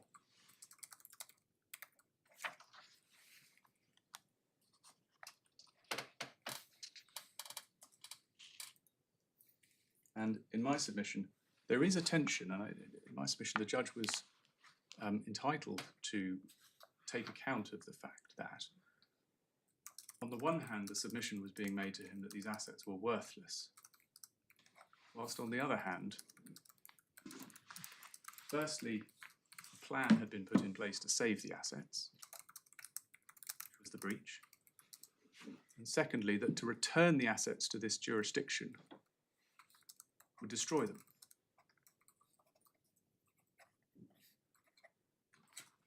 And my lord, my lady, it is inherent in the submission that it would be impossible to return, or very difficult to return, the assets to the jurisdiction without destroying them, that there is some value there. And my lord and lady, for all those reasons, I do invite you to dismiss the appeal in relation to ground 3.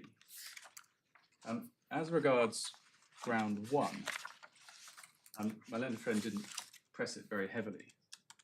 The only authorities he referred to in particular were the case of Yaxley, Lennon, and I think Wang and Darby.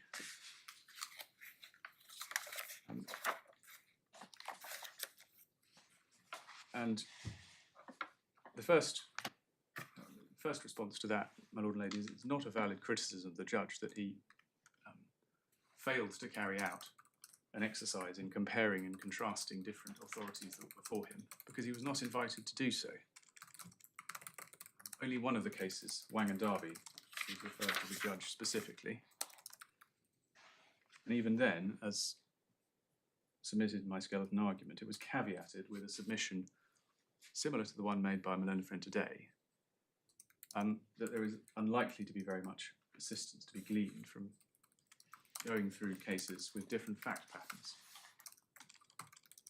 And that is in accordance with the a number of observations in this court that contrasting a case before the first instance court with other first instance cases is seldom a useful exercise and is generally to be avoided. And one has the authority for that proposition, Thursfield and Thursfield, in the authorities bundle at 313, paragraph 33, and Kawaja and Stefanova at 38, which I don't think I need to take you to.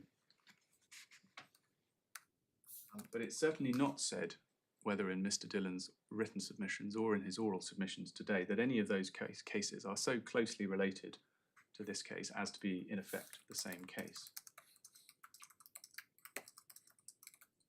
Or that the judge failed to assess the seriousness of Mr. Dillon's conduct.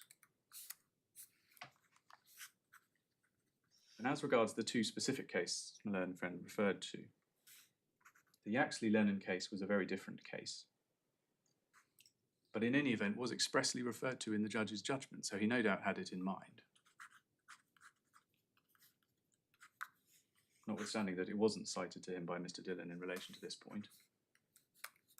But it's distinguishable, even insofar as the court were minded to conduct a comparison exercise, because it wasn't a breach of a freezing injunction case. There was no individual victim. The harm was categorised as being not at the highest end of the spectrum. The respondent had previously complied with the relevant injunction to the letter for around 18 months, in contrast to this case where the relevant orders were breached in less than 6 months. And there was a slightly earlier admission. And as regards Wang and Darby, that was a case that concerned breaches of a disclosure obligation. my lord and lady weren't taken to it. Whilst breaches of a disclosure obligation under a freezing order are, of course, serious, my submission is there's no basis in the authorities for the proposition that a breach of a disclosure obligation is more egregious, or even as egregious, than the breach of a substantive asset freeze, and certainly the court wasn't taken to any.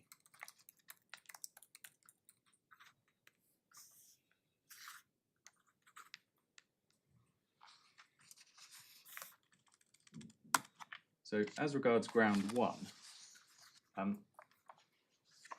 the short point is that this was plainly a case in which the court was entitled to conclude that this fell within the broad range of serious behaviour that would warrant a starting point at the higher end of the spectrum.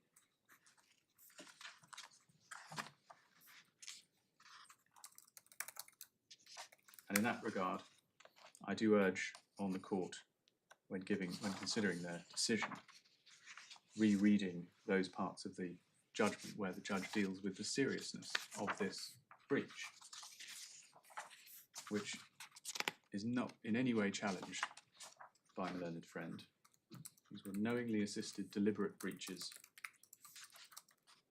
followed by a failure of cooperation, followed by lying to the court on a prolific scale,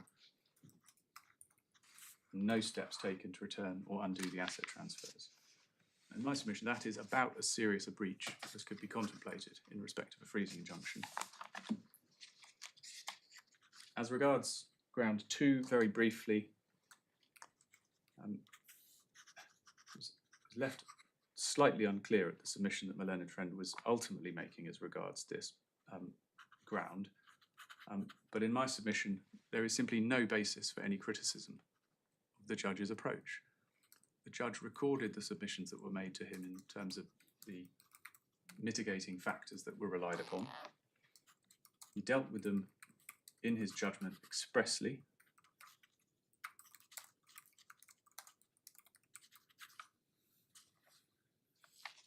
And the point was made about delay. Now, as regards delay, there is, in my submission, in the Liverpool Victoria case, which is at page 18 of the authorities bundle, tab 1, there is some assistance as regards the availability of delay as a factor. And if one turns within that authority to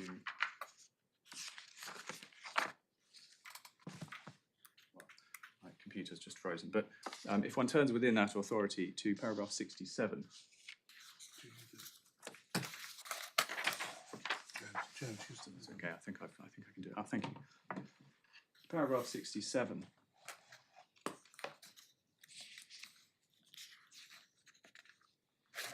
There is it's important to distinguish unreasonable delay not attributable to any fault on the part of contemner from the passage of time which is a necessary consequence of the proper litigation of allegations of contempt. Where a contemner has made an early admission, but for reasons beyond his or her control a long period of time passes, that can give rise to great anxiety and may be an important point in mitigation. The position is, however, different when all wrongdoing is denied. An alleged contemner is, of course, entitled to contest the allegation, and the fact that he or she does so cannot make the contempt more serious. But the contemner cannot then expect much weight to be given in his or her favour to the fact that the necessary court proceedings result in the passage of a substantial period of time. And the judge very much had those, or rather, this was very much such a case when one looks at paragraphs 20 to 22 of the sentencing judgment.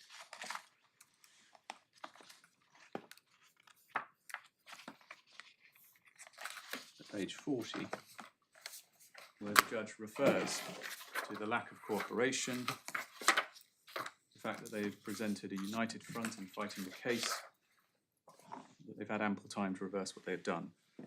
This was a case in which Mr Dillon fought these proceedings all the way to trial, and indeed day 5 of the trial.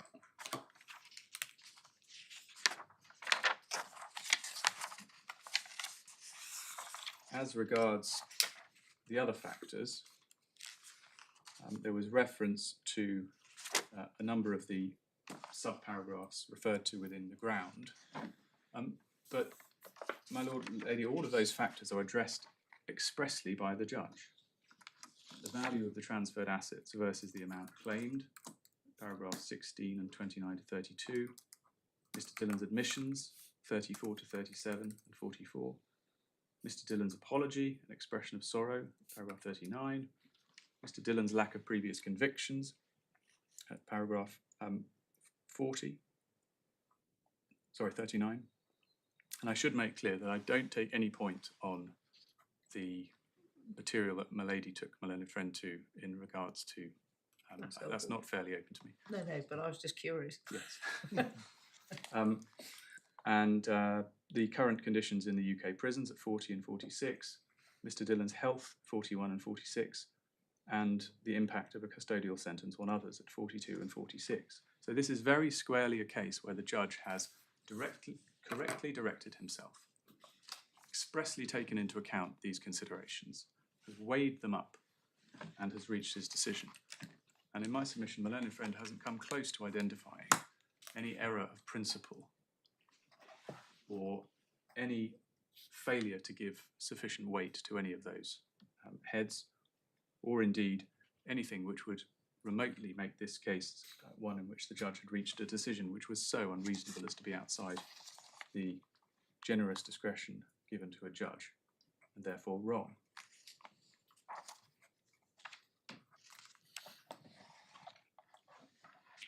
Unless there's anything specifically in relation to ground 2 that I can assist further with. Ground 4,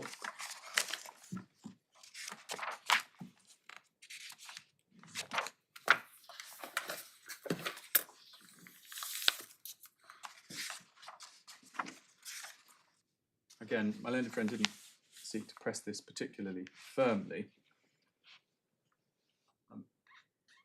In my submission, the suggestion that the learned judge didn't take into account, or failed properly to take into account, whether or not to suspend the sentence is unsustainable. The judge expressly dealt with this at paragraph 26 of the judgment. Sorry, 46.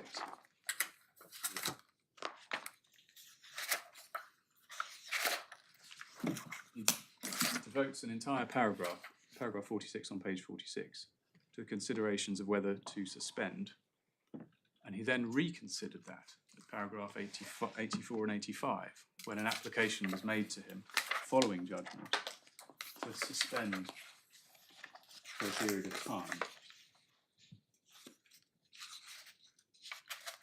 And sees at 83, Mr Bridge applied for the sentence to be changed to a suspended sentence. So the judge has considered this point not once but twice, and has dealt with it on both occasions. The premise of the application was that the assets could be returned. Quite.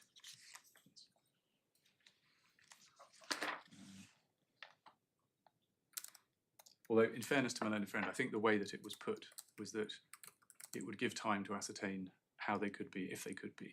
I'm not sure it was put quite on the premise that they could, in fact.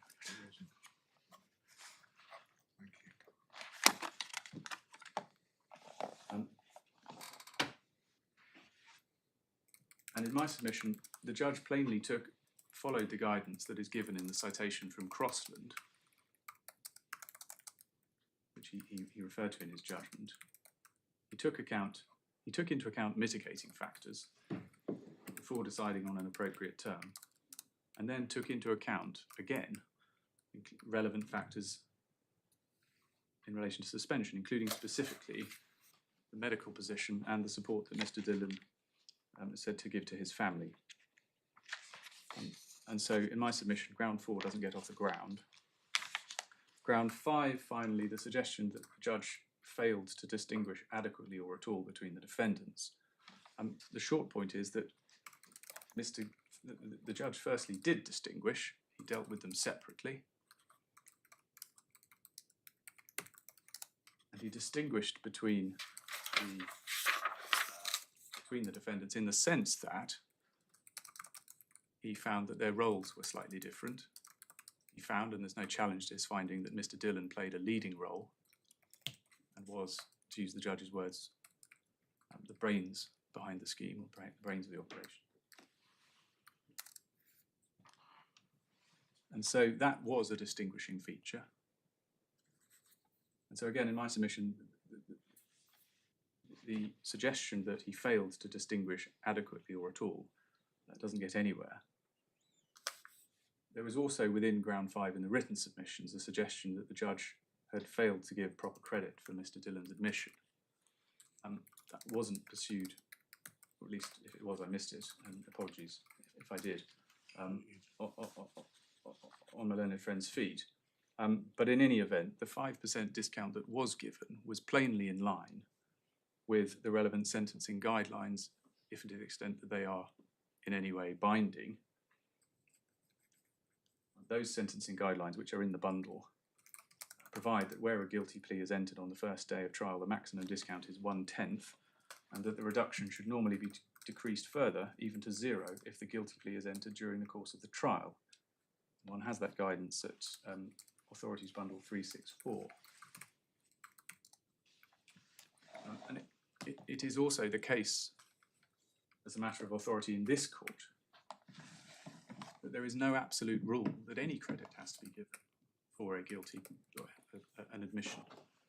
One gets that from Lacatamia, Shipping and Sue, which is at paragraphs 23 to 24, Authorities Bundle 432. Now, of course, here credit was given.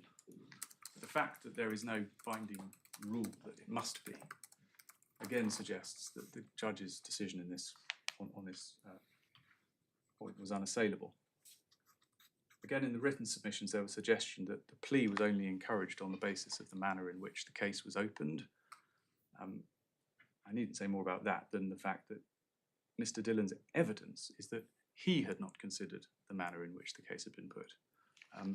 Not that the way in which it had been put had changed. It certainly isn't accepted that it changed. And so, my Lord and Lady, for all of those reasons, again, ground 5, we invite you to reject. Unless I can assist you further, those are my submissions. No, thank you very much. Very great. Any reply, Mr Bridge? No, no. Right, I think we'll rise for a minute or two and see where we've got to. Rise.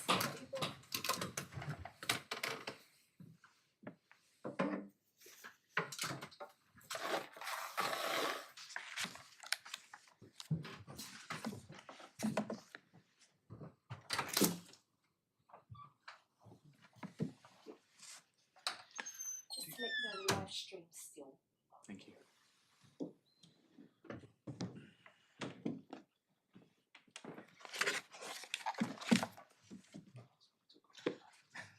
I'm just going to be outside for a...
Court rise if able.